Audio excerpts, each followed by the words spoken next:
comment ça va? Je vous fais une vidéo aujourd'hui sur les Tamburini. Je sais que vous adorez ces motos qui ont fait toute l'histoire, ou en tout cas une belle partie de l'histoire de Ducati. Et aujourd'hui, je vais vous parler d'éléments, de modifications qui vont améliorer vos Tamburini.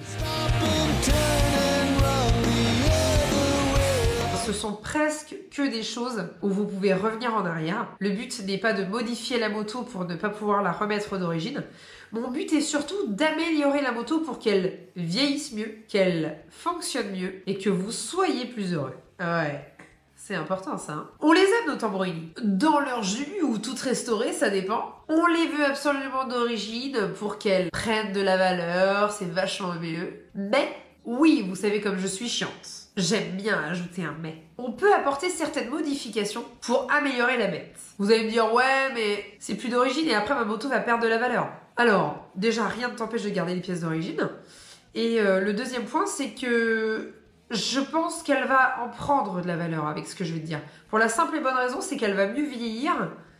Donc, du coup, être en meilleur état si un jour tu voulais la vendre.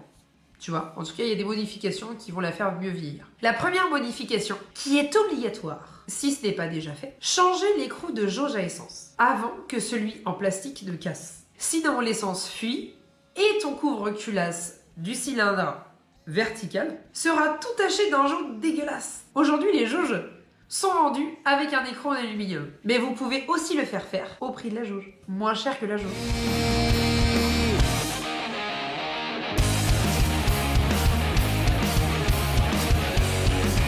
Deuxième modification.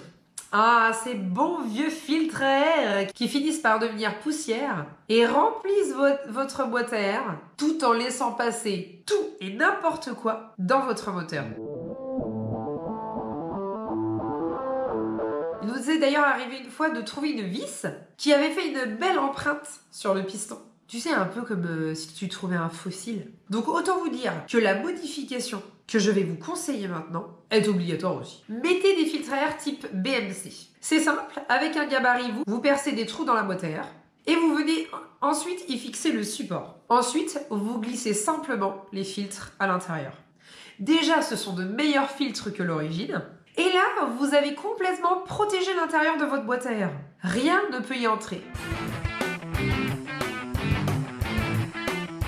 Donc c'est parfait. Vous améliorez l'entrée d'air et vous prévenez avant de guérir.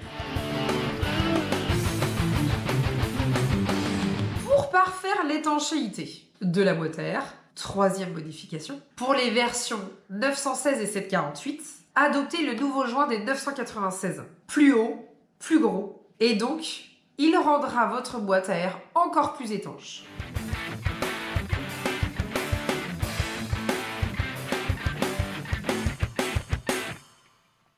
Quatrième modification. C'est encore un élément indispensable. Oui, enfin, presque tout est obligatoire en fait. Mais quand je vous le dis dès le début, vous êtes réticents. Donc, je viens doucement vous dire que tout est obligatoire. Le vase d'expansion. Clairement, les vases d'expansion d'origine, c'est de la merde.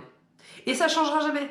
Ducati va pas se mettre à faire de la recherche et développement sur les anciens vases d'expansion des Tamburini. Ils en ont rien à faire. Aujourd'hui, si tu veux, pour eux, ils ont d'autres préoccupations.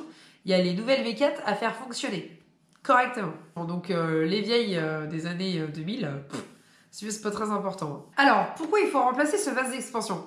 Parce qu'il fissure au niveau du plan joint. Avec le temps, ou pas d'ailleurs, puisque certains durent que quelques centaines de kilomètres, il fut de vraies passoires. On est content d'avoir du liquide de refroidissement un peu partout sur la moto.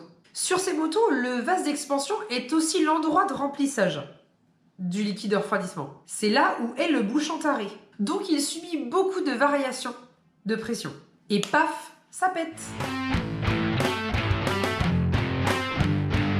Alors on met un vase d'expansion en carbone. Un vase complètement tissé ne rencontrera pas ce problème. Il n'y a pas de plan joint. Et le tour est joué. Cinquième modification. Alors ceci n'est pas obligatoire mais plus confortable. On trouve souvent nos Tamburini un peu trop penchés sur la béquille. Je parle pas des chaînes qui sont mal tendues, tendues dans l'autre sens et tout. Je parle juste des motos qui sont trop penchées sur leur béquille. Tu sais, un peu comme la 103 SP du voisin. Alors, c'est simple. Il faut mettre une béquille type 848-1098. Elle est plus longue Et le pied a plus de surface. Donc c'est encore mieux quand le sol n'est pas trop stable.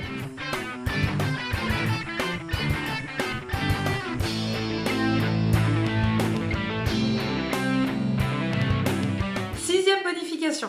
Parlons-en des régulateurs. Les régulateurs, ces cosses qui finissent par se souder et mettre le bazar dans le faisceau. Soignez les cosses. Prenez le temps de les nettoyer régulièrement. De mettre un produit qui améliore les contacts électriques. Le mieux étant la soudure, bien évidemment. Mais ça, c'est vous qui voyez. Souder, c'est enlever une contrainte électrique au faisceau. Une cosse crée de la résistance au passage du courant. Et donc, ça finit par chauffer. Le courant ne passe jamais aussi bien que sur un fil continu. Nous sommes d'accord. Septième et dernière modification. Évitez le pignon de 14. Vous êtes souvent en train de mettre un pignon de 14 parce que voilà, vous avez envie que la moto ait un peu plus de pêche. Je comprends. Ok, on va faire ce qu'il faut pour qu'elle ait plus de pêche. Mais ne mettez pas un pignon de 14. Pas sur ces motos. Gardez le pignon de 15, majorez la couronne.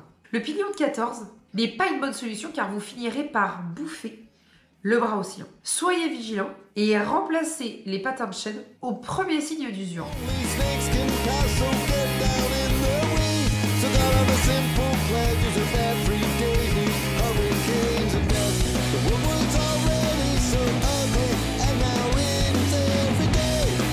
J'espère que cette vidéo vous a plu, j'imagine que vous aussi vous avez plein d'astuces, n'hésitez pas à les partager sous cette vidéo, les gens seront contents de pouvoir vous lire. Je vous remercie et je vous dis à très bientôt. Salut!